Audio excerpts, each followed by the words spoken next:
राजीव रंजन, उनकी तरफ मैं रुक कर रहा हूं। राजीव, जब भारत और पाकिस्तान के बीच तनाव बना हुआ था, देश की कोई भी राजनीतिक पार्टी या कोई भी देशवासी हो, हर कोई कह रहा था कि हमें सेना पे गर्व है, हमारी देश की सेना ने जिस तरह से पाकिस्तान को धूल चटाई, हमें प्राउड फील करना चाहिए, उन्हें सम्मान देना चाहिए। किसी ने तिरंगा यात्रा निकाली, किसी ने जय हिंद सभा निकाली।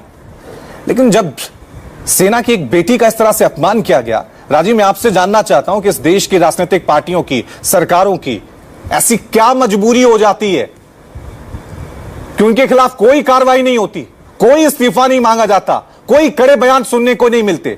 क्या मजबूरी है इस देश की सियासत की? इस शर्मिंदगी वाले बयान के बाद कोई एक्शन नहीं।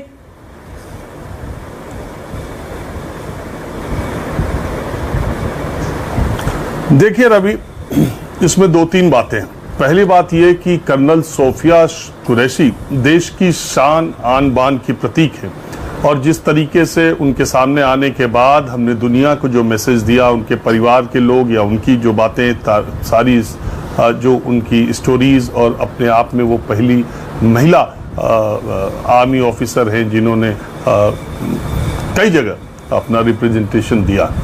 अगर ऐसी बेटी बहन के बारे में संवैधानिक पदों पर बैठे लोग कोई बयान देते हैं, तो उससे ऐसा नहीं कि विजय शाह के इस्तीफा दे देने से इस देश में बड़ा आमूलचूल हड़कंप मच जाएगा, और ऐसा भी नहीं है कि विजय शाह अगर इस्तीफा नहीं दे रहे हैं तो उससे पूरी उथल पुथल हो जाएगी।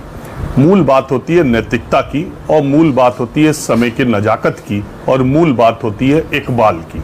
मैं ये बात इसलिए कह रहा हूं कि समय इस वक्त ऐसा है कि भारतीय जनता पार्टी देश के अलग अलग इलाकों में तिरंगा यात्रा निकाल रही। ये बेमानी है तिरंगा यात्रा निकालना, अगर विजय शाह पर आप कार्रवाई नहीं कर सकते। पहली बात तो ये। दूसरी बात नैतिकता की होती है। विजय शाह ने अगर जो कुछ भी बात कही उसकी माफी उन्होंने मांगी, बावजूद इसके अगर वो इस्तीफे की पेशकश करते या इस्तीफा देते कि अगर, तो इससे एक नैतिक स्तर उनका ऊंचा होता। मैं आपको बता दूं, विजय शाह जैसे हमारे सहयोगी बता रहे थे 8 बार के विधायक हैं, और एक बार नहीं, अगर बयानों के मामले में आप देखेंगे तो वह हैबिचुअल हैं। अगर आप पूरा उनका इतिहास, मध्य प्रदेश के लोग जो राजनीति कवर करते हैं, वो जो विजय शाह के बयानों के बारे में जानते हैं, वो 1-2 बार ऐसे बयान देके, लेकिन ये जो है ये बयान सेना के ऊपर दिया गया, और बयान वो अपने मंत्रालय की टूर में गए तब कभी कुछ बोल दिया। और तीसरी बात मैं इकबाल की क्यों कह रहा हूं, इन्हीं विजय शाह मंत्री को एक बार एक अमर्यादित टिप्पणी करने के बाद मुख्यमंत्री शिवराज सिंह चौहान तत्कालीन को गुस्सा आया और उन्होंने इनका इस्तीफा ले लिया था। यही विजय शाह इस्तीफा दे भी चुके अपने बयान की वजह से, और वो भी एक अमर्यादित बयान था। मैं उसकी चर्चा नहीं करना चाहता, मध्य प्रदेश के लोग जानते हैं। तो शिवराज सिंह चौहान का एक मुख्यमंत्री के तौर पर इकबाल था।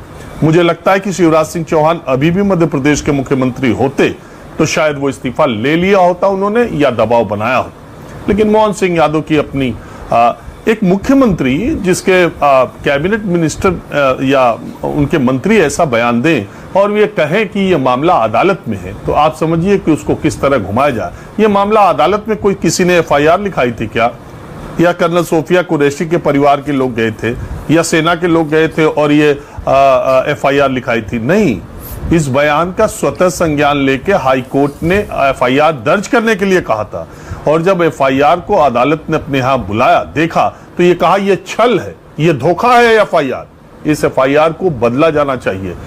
तो यहां तक स्थिति है। सुप्रीम कोर्ट आए हुए हैं, जस्टिस गवई जो कि सुप्रीम कोर्ट के चीफ जस्टिस है, उनकी टिप्पणी उनके बारे में क्या है देख लीजिए, डेट आगे लगी है। तो बीजेपी, मूल बात है कि आज की राजनीति में नैतिकता का कोई तकाजा नहीं है, और भारतीय जनता पार्टी में मुख्यमंत्री हो, कोई मंत्री हो, उनके इकबाल का शायद दिल्ली से ग्रीन सिग्नल की जरूरत होती होगी।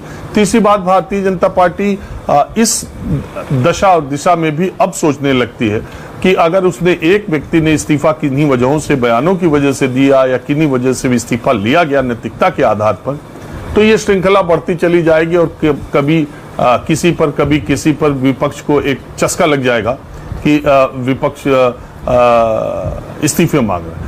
तो मेरा ये कहना है कि ये तो पार्टी का फैसला है, ये दिल्ली का फैसला है, और इस पर जो निर्णय हो, कुछ दोनों परिस्थितियों में दुनिया बहुत नहीं बदल जाएगी।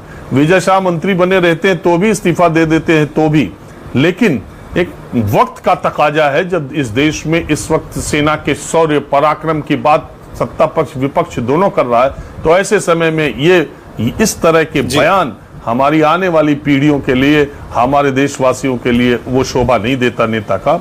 और ये सिर्फ सत्ता पक्ष, अभी तो डिप्टी सीएम और आगे जा उनके मध्य प्रदेश के चले गए।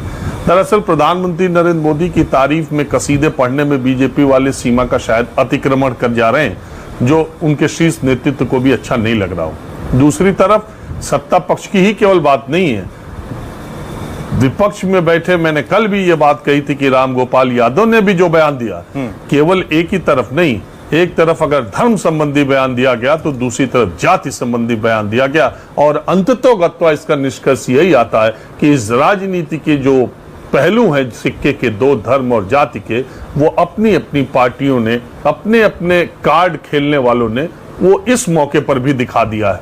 हालांकि इंटरेस्टिंग बात है रवि, हमारे देश में अंग्रेजों के जमाने से क्षेत्र जाति धर्म तो नहीं, क्षेत्र जाति के आधार पर रेजिमेंट्स हैं, Jat regiment, Sikh regiment, Rajput rifles, Rajputana rifles, Madras regiment, Bihar regiment, तमाम है, आप सब जानते ही हैं। लेकिन ये सारे नाम रखे जाने के बावजूद सेना का धर्म हमेशा देश की रक्षा रहा है, लेकिन अब नेताओं ने उसको इस स्तर पर लिया है। तो ये दुर्भाग्यपूर्ण स्थिति है और जनता का स्वाद इस पूरे माहौल को, इन बयानों को लेकर उसका स्वाद कसैला हुआ है। बिल्कुल बिल्कुल। और ये अपने आप में एक क्या कहें कि विडंबना है कि इस मुद्दे पे हम बहस कर रहे हैं। अब तक तो कार्रवाई हो जानी चाहिए थी, इस पे तो किसी तरह के सवाल जवाब नहीं पूछे जाने चाहिए थे, लेकिन हम पूछेंगे जब कार्रवाई नहीं होगी। बीजेपी के प्रवक्ता हमारे